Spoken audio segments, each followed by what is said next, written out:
नमस्कार बच्चों, मैं ममता राय डीएमएस भोपाल से आशा करती हूँ कि आप सभी स्वस्थ हैं।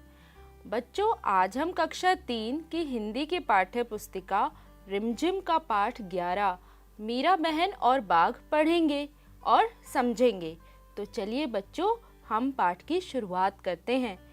बच्चों, आप यहाँ एक चित्र देख पा रहे होंगे।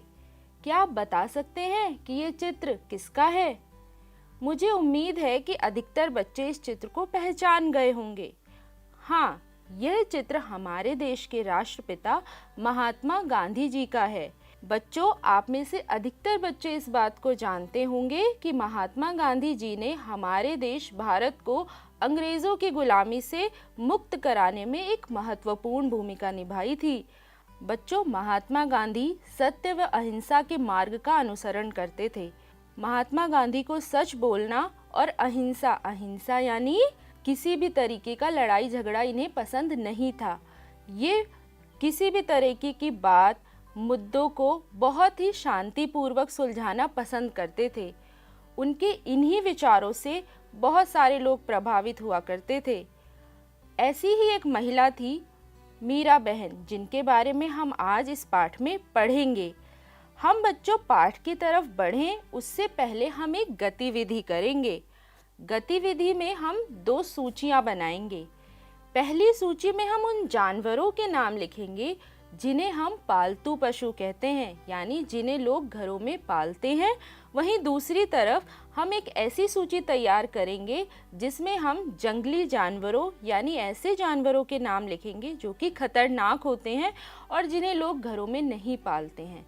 तो बच्चों, यहाँ मैंने भी एक सूची बनाई है जिसकी पहली सूची जो है पालतू पशुओं की। इसमें मैंने कुछ जानवरों के नाम लिखे हैं और वे जानवर हैं कुत्ता। कुत्ता आपने देखा होगा लोग घरों में क्यों पालते हैं? क्योंकि वे घरों की रखवाली करते हैं। बिल्ली लोगों को बहुत ही प्यारी लगती है, तो लोग इसलिए बिल्ली को पालना पसंद करते हैं। इसी तरीके से बच्चों, लोग अपने घरों में गाय, भैंस, बकरी को भी पालते हैं क्योंकि इनसे उन्हें मांस और दूध प्राप्त होता है। अब बच्चों, हम दूसरी सूची की तरफ बढ़ते हैं। दूसरी सूची में मैंने कुछ ऐसे जानवरों के नाम लिखे हैं जो कि बहुत खतरनाक होते हैं और ये जंगलों में अधिकतर पाए जाते हैं, जैसे शेर, तेंदुआ, भालू, जिराफ, लोमड़ी, हाथी और बाघ। जरा बच्चों सोचिए, अगर ये जानवर किसी गांव या शहर में आ जाएं तो क्या होगा? बच्चों, आज हम जो पाठ पढ़ने वाले हैं मीरा बहन और बाघ, हम उसमें एक ऐसे ही जानवर को देखेंगे और उसमें हम ये भी देखेंगे कि उस जानवर से निपटने के लिए गांव के लोगों ने क्या योजना बनाई और उसमें मीरा बहन की भूमिका क्या थी। तो चलिए बच्चों, हम इस पाठ को पढ़ना शुरू करते हैं। मीरा बहन का जन्म इंग्लैंड में हुआ था। गांधी जी के विचारों का उन पर इतना असर हुआ कि वे अपना घर और अपने माता पिता को छोड़कर भारत आ गई और गांधी जी के साथ काम करने लगी। आज़ादी के 5 साल बाद उन्होंने उत्तर प्रदेश के एक पहाड़ी गांव गेवली में गोपाल आश्रम की स्थापना की।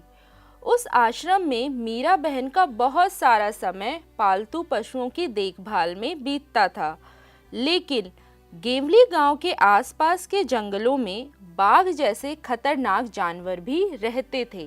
पहाड़ी गांवों में अक्सर बाघ का डर बना रहता है।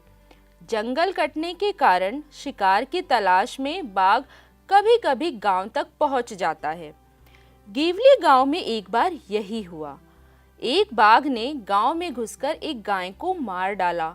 सुबह होते ही यह खबर पूरे गांव में फैल गई। गांव के लोग डरे कि यह बाघ कहीं फिर से आकर दूसरे पालतू जानवरों और किसी आदमी को ही अपना शिकार ना बना ले। गांव के लोग गोपाल आश्रम गए और उन लोगों ने मीरा बहन को अपनी चिंता बताई। गांव के लोगों ने अंत में तय किया कि बाघ को कैद कर लिया जाए। उसे कैद करने के लिए उन्होंने एक पिंजड़ा बनाया। पिंजड़े के अंदर एक बकरी बांधी।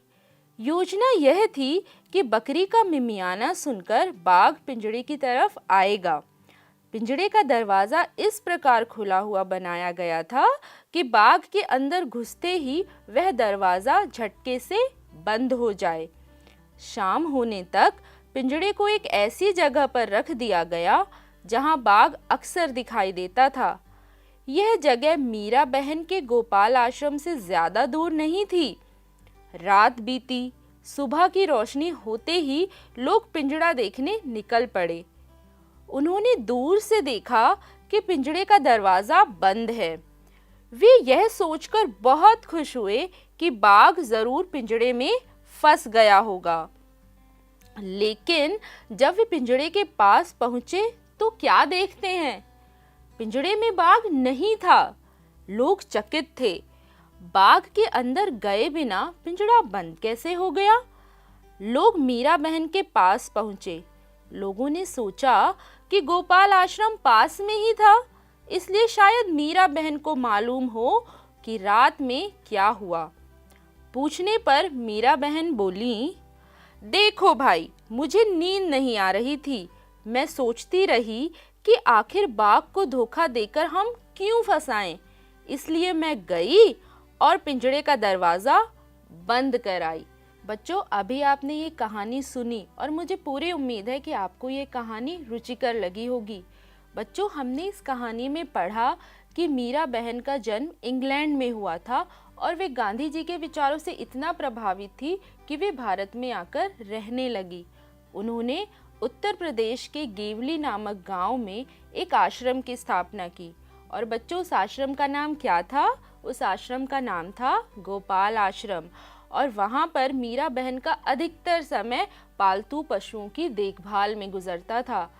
बच्चों, गेवली नामक जो ये गांव था, ये पहाड़ी इलाके में था, तो इसलिए वहां पर अधिकतर जंगली जानवरों के आने का खतरा बना रहता था। तो बच्चों, आपको क्या लगता है कि मीरा बहन ने जो किया, क्या वो सही था या गलत? मुझे ऐसा लगता है कि मीरा बहन ने सही किया, क्योंकि हमें किसी को धोखा नहीं देना चाहिए। आप भी अपने परिवार के सदस्यों से इस बात पर चर्चा कीजिए कि मीरा बहन ने ठीक किया या गलत। तो बच्चों, चलिए हम आगे बढ़ते हैं और हम अब अपनी पाठ के कुछ अभ्यास प्रश्नों को देखते हैं। तो बच्चों, आपने देखा कि लोगों ने मीरा बहन से पूछा कि आखिर ये पिंजड़े का दरवाज़ा बंद कैसे हुआ, और मीरा बहन ने उन्हें सारी कहानी बताई। लोग तो बहुत ही हैरान, परेशान और दुखी भी थे। आपको क्या लगता है उन्होंने मीरा बहन को इस निराशा में क्या कहा होगा? सोचिए। मुझे ऐसा लगता है कि लोगों ने मीरा बहन को कहा होगा कि आपने यह अच्छा नहीं किया। बाघ एक खतरनाक जानवर है। अगर वो आज बच गया है, अगर आज हम उसे कैद नहीं कर पाए हैं, तो वो हो सकता है फिर से आएगा और किसी न किसी इंसान को या किसी पालतू जानवर को अपना शिकार बना लेगा, और इस तरीके से पूरे गांव में बाघ की दहशत और डर बना रहेगा, और यह ठीक नहीं है। चलिए बच्चों, अब हम दूसरा प्रश्न देखते हैं। हमने देखा कि कहानी में एक खतरनाक जानवर था। वो कौन था? वो बाघ था। तो बच्चों, नीचे मैं कुछ चीज़ों के आपको नाम दे रही हूँ और आपको बताना है कि आपकी समझ में इनमें सबसे ज़्यादा कौन सी चीज़ है जो खतरनाक है। चीज़ों के नाम हैं चाकू, बिजली, टूटा हुआ कांच और आग। बच्चों, चाकू का प्रयोग हम सब्जी काटने के लिए करते हैं, है ना? अगर हम इसी चीज़ को लापरवाही के साथ करेंगे तो क्या होगा? हमारी उंगली कट जाएगी और खून निकल आएगा, है ना? इसी तरीके से बिजली की मदद से फ्रिज चलता है, पंखा चलता है, टीवी चलता है ना? लेकिन अगर हम इसका प्रयोग लापरवाही से करेंगे, असावधानी पूर्वक करेंगे तो क्या होगा? हो सकता है हमें करंट भी लग जाए, है ना? तो इन चीज़ों का प्रयोग अगर हम लापरवाही से करते हैं तो ये हमारे लिए नुकसानदायक और ख़तरनाक हो सकती हैं। इसी तरीके से बच्चों, टूटा हुआ कांच, अगर आप इसका प्रयोग लापरवाही से करोगे या इसे अनदेखा करोगे तो वो आपको हाथ पे लग सकता है या पैर पे चुभ सकता है और आपको खून निकल सकता है।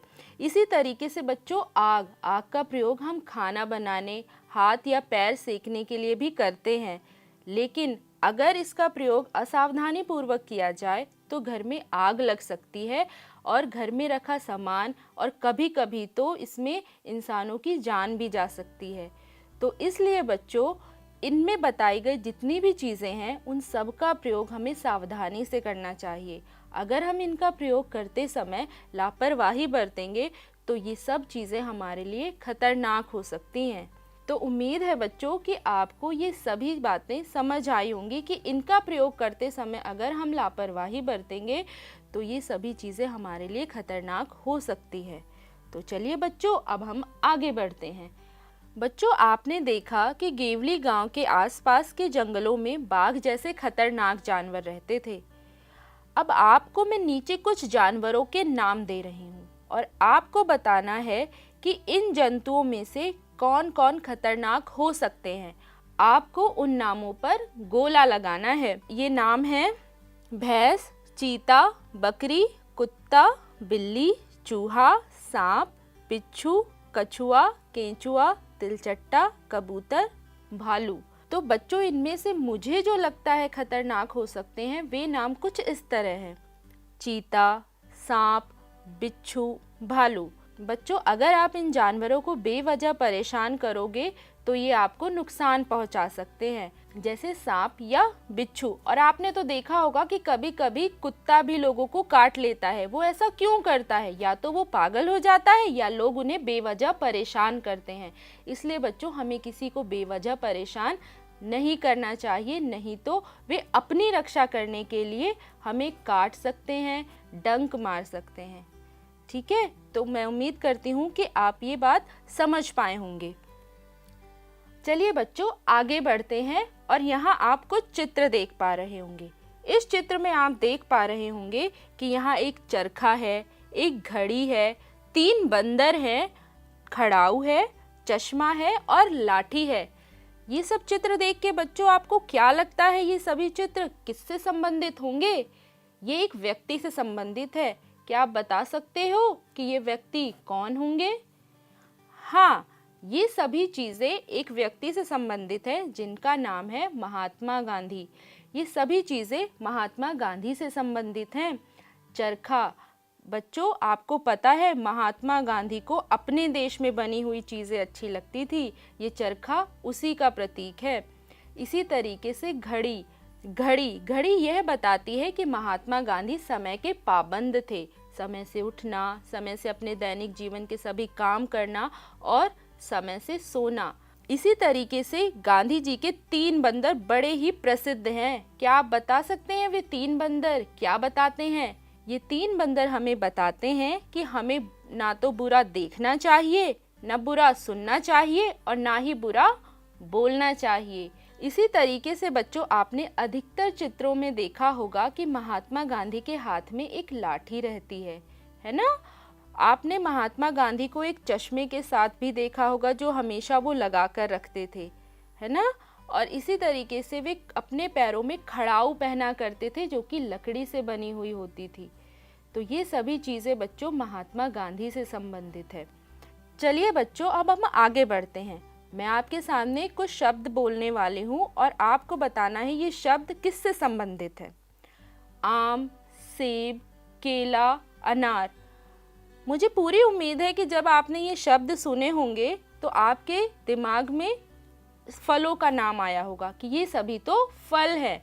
तो बच्चों, अभी मैं आपको कुछ ऐसे ही शब्द बताने वाली हूँ और आपको ये सोचना है कि ये सभी शब्द को हम क्या कहेंगे, ये सभी शब्द किस एक चीज़ से संबंधित है या इन्हें हम क्या कहेंगे। तो चलिए बच्चों, शुरू करते हैं।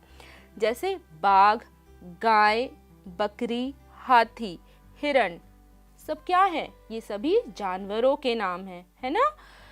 अगरतला, अल्मोड़ा, रायपुर, कोच्चि, वडोदरा। बच्चों, ये सभी जगहों के नाम हैं, यानी शहरों के नाम हैं। आगे बढ़ते हैं। जलेबी, लड्डू, मैसूर पाक, कलाकंद, पेड़ा। मुंह में पानी आया?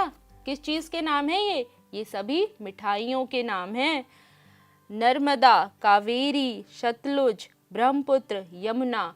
बच्चों, ये सभी नदियों के नाम हैं। आगे बढ़ते हैं। बरगद, नारियल, पीपल, चीड़, नीम। आपने इनमें से बहुत सारी चीज़ें देखी भी तो होंगी। ये किस चीज़ के नाम है? ये पेड़ों के नाम हैं। गेहूं, बाजरा, चावल, रागी, मक्का। ये अनाज के नाम हैं। कुर्ता, साड़ी, फिरन, लहंगा, कमीज, ये सभी वस्त्रों के नाम हैं, ये कपड़ों के नाम हैं जो हम पहनते हैं। तो चलिए बच्चों, अब हम आगे बढ़ते हैं।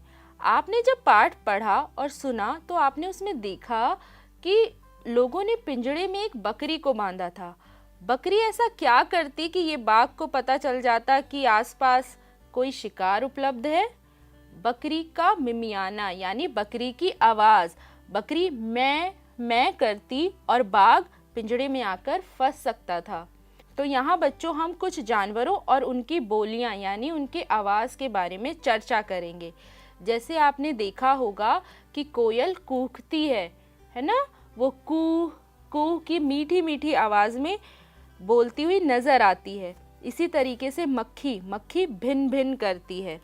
तो चलिए बच्चों, अब हम आगे बढ़ते हैं और आपकी किताब में दिया गया अभ्यास करते हैं। इसमें 2 खाने दिए गए हैं, एक तरफ जानवरों के नाम है और दूसरी तरफ बोलियों के। आपको ढूंढकर निकालना है कौन सी बोली किसकी है। तो चलिए शुरू करते हैं। भैंस की आवाज़ को क्या कहा जाता है? भैंस की आवाज़ को रंभाना कहा जाता है। इसी तरीके से घोड़ा क्या करता है? घोड़ा हिनहिनाता है, तो हिनहिनाना घोड़े की आवाज़ है। हाथी क्या करता है? हाथी चिंघाड़ता है, तो चिंघाड़ना हाथी की आवाज़ है। इसी तरीके से आपने पाठ में पढ़ा और देखा भी कि मिमियाना किसकी आवाज़ है? मिमियाना बकरी की आवाज़ है।